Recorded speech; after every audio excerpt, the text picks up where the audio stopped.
Now on this channel, we've talked about a lot of the cool, fun things about growing up in the 80s. But today, we're going to turn to tragic. We're going to look at the 10 most tragic events of the 80s that I lived through. Welcome back to the junk room, everybody. I can't be peppy and shouting and all excited on this video because I guess it's gonna be a kind of a dark video because we're gonna talk about tragic events of the 80s, and a lot of these I grew up in the 80s, so I lived through these.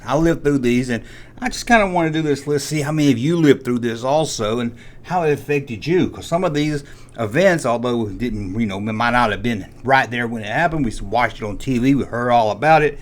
And it did change our lives. It made us different from growing up. Some of them kind of really punched you in the face because you grew up like me in the 70s, and in the 80s you started, becoming teen, and you realize life isn't all New Zoo Review.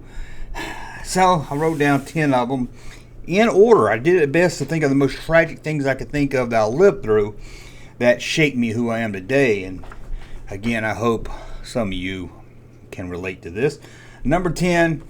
I can't even throw the cards and smash the windows. It's not that kind of video. Sure, we're all black. Number 10, the Space Shuttle Challenger.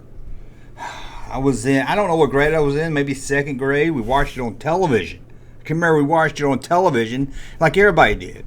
It was the first white lady to go into space. Well, the first white teacher to go into space was along with the astronauts.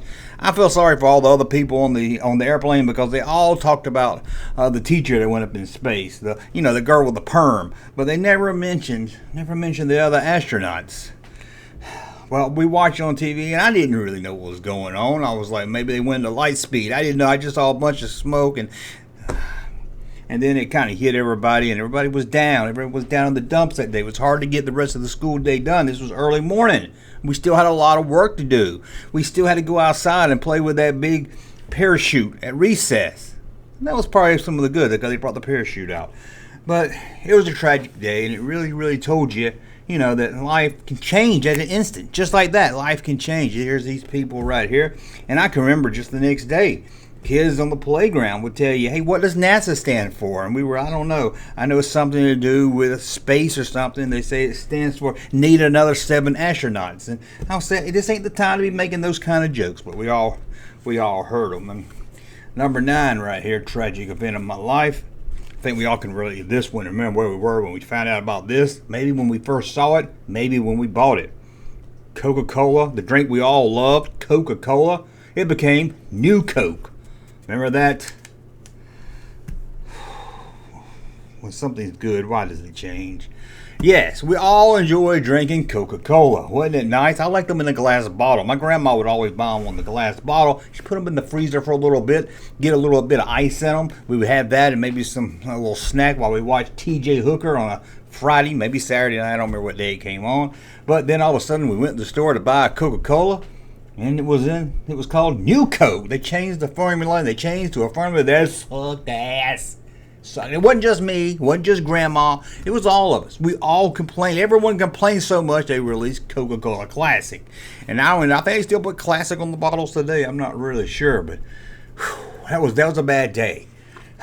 I thought we lost a friend that day because I was like, oh my God, I'll never be able to drink Coke again. I mean, I was a Mountain Dew man. Well, I'll be honest, I'm a Mountain Dew man today. Back then, I was a Mellow Yellow man. When's the last time you saw anyone walking around drinking a Mellow Yellow? I know you're going to say, I drink Mellow Yellow, but I've never seen anyone drink a Mellow Yellow in the last 20 years. They have them. They sell them at the store. I know they sell, but I used to get them in a can. My grandma would buy it for me in a 12-pack, and I would crush those cans like I was a real man. Not like I was a real man. I was a real man. I was drinking Mellow Yellow, and I would say, Mellow Yellow to the rescue, Mellow Yellow to the rescue, until somebody slapped me in the back of the head.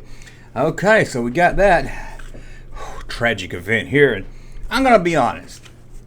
I don't really know much about this event. It happened far away from America. And I was in high school at this time. I think it was 89. And I just wasn't in the mood to follow the news or anything. So I really don't know much about it. But it was the talk of the town. It was the talk of the town. And that was when the Berlin Wall fell. Like I said, I don't remember much about it. From what I remember, David Hasselhoff was there. It's odd, isn't he? He was there doing a concert. I didn't even know he could sing. He was there doing a concert. Fans got rowdy. I guess they were stomping their feet. Yay, sing again, half all. We won't have all. And they shook the place so much. at the Berlin Stadium, the wall fell, killed a bunch of people. I don't remember exactly the total. It was into the thousands. I don't remember how many it was, but it was a tragic day. And again, I was in my own little world in the United States, and I heard, did you hear about the Berlin Wall fall? People would ask me, did you hear the wall fell? And I was like, yeah, tragic. R.I.P. I was just happy David Hasselhoff wasn't one that got killed. Those other people, I don't really know who they were, so I couldn't feel sorry for them, but I was happy to hear David Hasselhoff made it through okay. Still probably one of the most tragic. I need to look into that more because, to be honest, like I said, I was in high school. I was in my own little world then. Here we go, 1985 into 1996. Actually, this happened in 85 and 86, but we didn't find out about it until late 86, probably about September. And that's when we all found out that the 9th season of Dallas was all a dream. We wasted all. Now, you're going to say you didn't watch Dallas, but yeah, it was on TV. And you saw when she walked in there, opened that shower door, and there was Bobby Ewing taking a shower.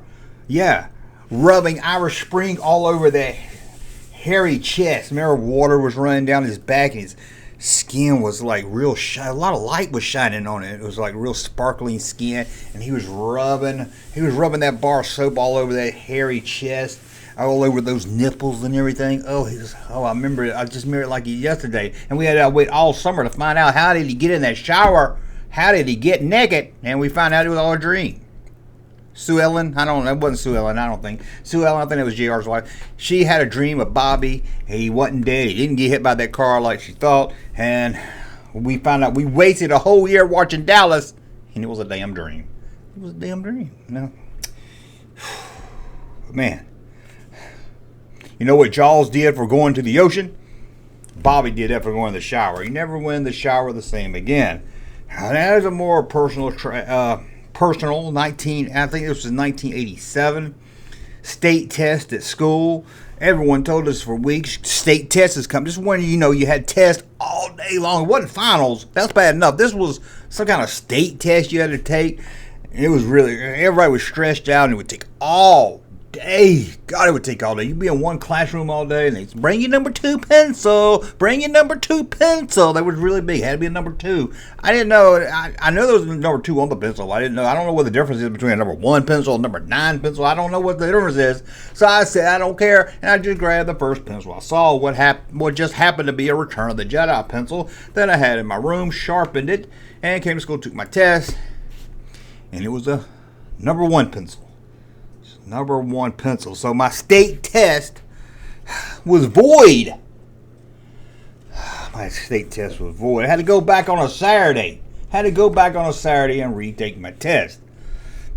Wouldn't it be great if you found out if you used the number 1 pencil and made all the answers correct? Wouldn't that have been great? Oh, that would have been good. But yes, very tragic event because, hey, we don't have many Saturdays in our lives, and we don't want to spend our Saturdays in a schoolhouse. No, we do not. Oh, that was a bad one right here. Here's another one. Number 5, most tragic event of my life. 1987. No, 1983. I thought I remember. 1983 wintertime.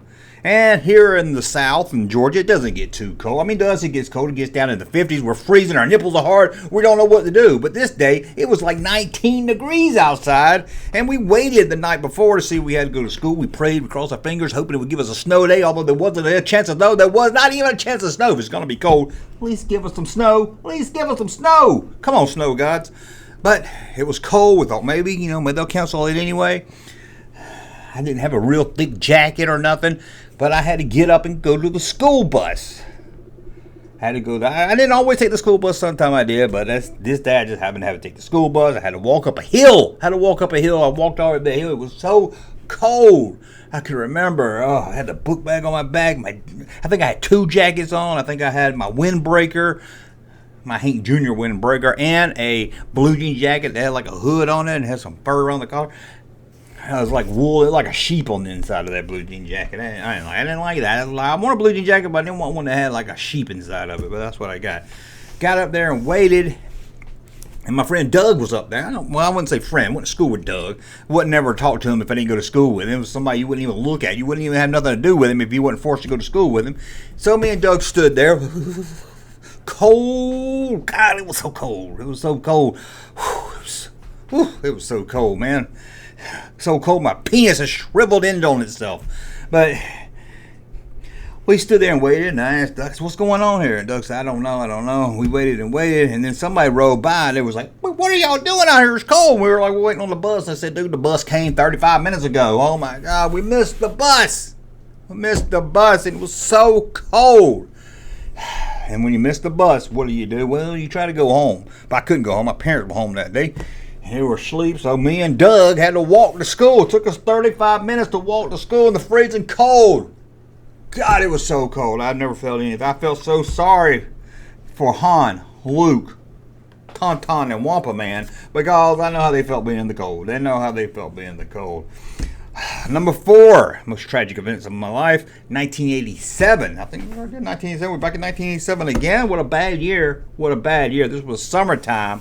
Saturday night, all night skate. Got a skating center called Olympia. I don't know if you remember. This is when all the kids, or usually about 14 to 16, would go to the skating center. We would go to the skating center. They will lock us in. They called it all night skate.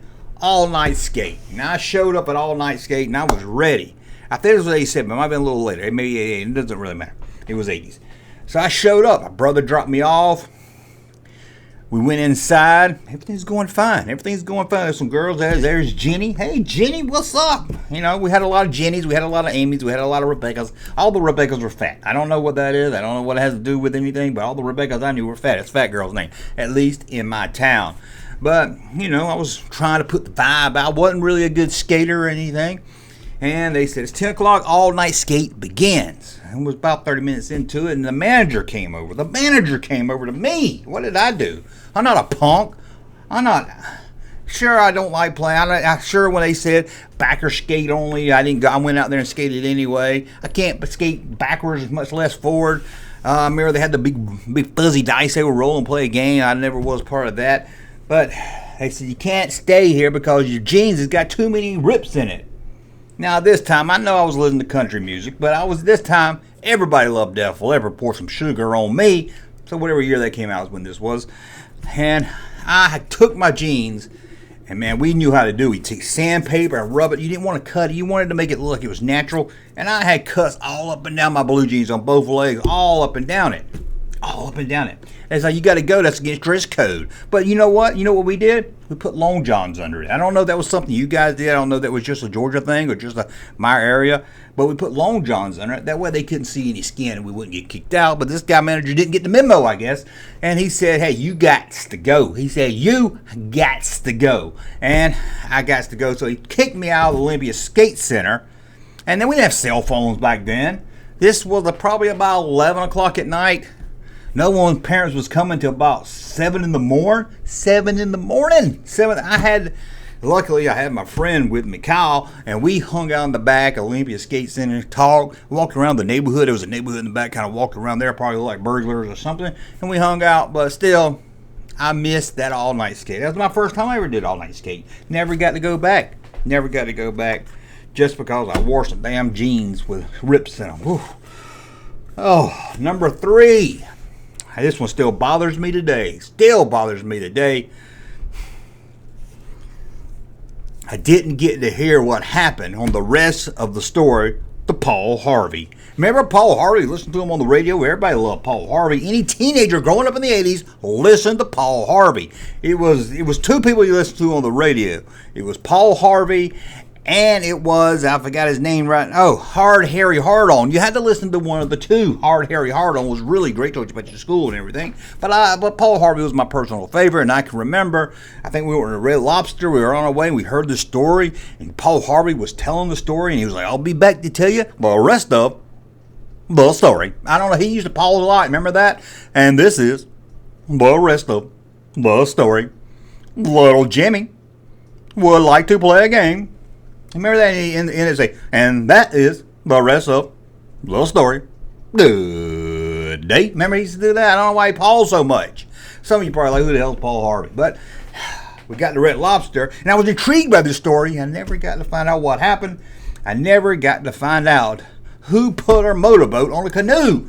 Thank you, Mom, for taking me, just not letting me. Can't I just stay in the car?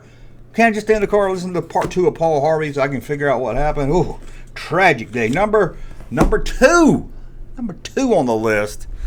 This is probably 83, 84, somewhere around there. I was still in elementary school, 4th, 5th grade. So excited. Book Fair Day. Book Fair Day! What the best day ever for a little kid. Remember, we got there and we could see it in the library and walk down the hall. But no, we had to go to our classroom first. So we had to walk by. We're trying to look in. Like, hey, boys, look over there. What they got in there? Look, can you see anything? We looked around. They were still setting up, still getting ready. I can still remember John Gorman. I didn't like John Gorman. All the girls loved him because he loved to play with balls. Baseballs, basketballs, golf balls, whatever. If it was a ball, he had it in his hand. But, he was in there setting it up. Special. Him and about 5 other kids got to go in there early and set it up. And that meant they got first dibs on everything. But that's okay. He was buying a Joe Namath book or something stupid. I'm sure. Maybe a Mean Joe Green joke book or something. But got in there. We waited. Lunch. I had to go like after lunch. So after lunch came, we were starved. We were like, oh, got to get something. Saw a Mad Lib I wanted. Walked around there. I saw a poster. I wanted. I don't remember what it was. Probably Star Wars, maybe. I don't know. Maybe it was Fall Guy. Who knows? But I saw that, and I saw a book. And then I realized I didn't get any money from my mom. Your mom's supposed to write you a blank check on Book Fair Day, and you fill out the rest of it. She'd tell you, hey, don't go with $20, but you go about $25. You go a little bit over. Everybody did it. Or didn't have a check. I said, boy, I don't got a check. I can't get any books. He said, I got a check, but mom's not. I said, why you check over? My mom will pay it back. My mom will give her your mom. We live across the street. He wouldn't do it. So, school of 1984, I didn't get anything at the book fair, and it still haunts me to this day. And the number 1 most tragic event of my life. I'll never forget this. Been in school all day, hungry, waiting for my mom to get home so I can get some food. You know, I had some snacks, had some pizzerias maybe. Maybe I had those little Debbie little snacks, that little chocolate on top of it. Maybe I had some Magic Middle cookies. But I wanted supper, and I had to wait till my mom's got home. My mom's got home, and she brought food with her. Yes! It was all with it. It didn't happen much. It happened maybe 2 or 3 times a year. Your mom would bring food on. She didn't feel like cooking. She said, I don't care if hamburgers helping today. McDonald's was helping. But this time it wasn't McDonald's. I don't know who it was from. It was hot dogs. You never ever find good hot dogs at a fast food place. I know Dairy Queen, yeah, okay. But she came home with hot dogs. Everybody got 2 each. My dad got 2 each. My sister got 2 each. My brother got 2 each. She got 2 each. And I got 2 each. And I watched them all. And my brother got his hot dog. He was eating his hot dog. My sister got her hot dog. She was eating her hot dog. My dad got his hot dog. He was eating his hot dog. Mom got her hot dog. I was like, yes! Got my hot dog. It was in like this tin foil wrapper. Wrapped it up. Picked it up. About to take a big old bite of it. And I realized it was damn fucking mustard on it. Mustard on my hot dog. I told my dad, I said, there's mustard on my hot dog. Who got hot dogs with mustard on it? And my brother was like, I don't like mustard either, but we're going to eat it anyway. It's a hot dog. My dad said, my dad told me to go to the sink and wash it off. Wash it off? What? Can't wash off mustard? Can't wash it off a bun?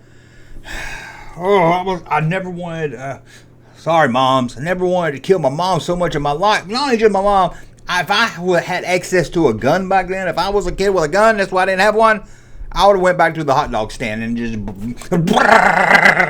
Oh, in fact, if I had a time machine, I would have went back to 1708 and found Franken F. Mustard. Yeah, you know who Franken F. Mustard is. He's the guy that invented mustard. I would have strangled him right there before he could invent mustard. And then I would have got back in that time machine, and I would find the guy that came up with mayonnaise. Oh, mayonnaise. Looks like horse semen. Oh, anyway, that's the 10 most tragic events of my life. Maybe you watched some of these. Maybe you were there when it happened. Maybe they happened to you. Maybe you can relate. Maybe tell me about some tragic events in your life that you remember living through. Maybe in the 80s. Maybe you remember watching on TV when John F. Kennedy was shot from the grassy knoll. Who knows? Let me know in the comments below. And always, I'm going to like my content. Subscribe to the channel. We'll talk again. Hey, Junkman channel popping though. Thank you, sir, for that unsolicited testimony.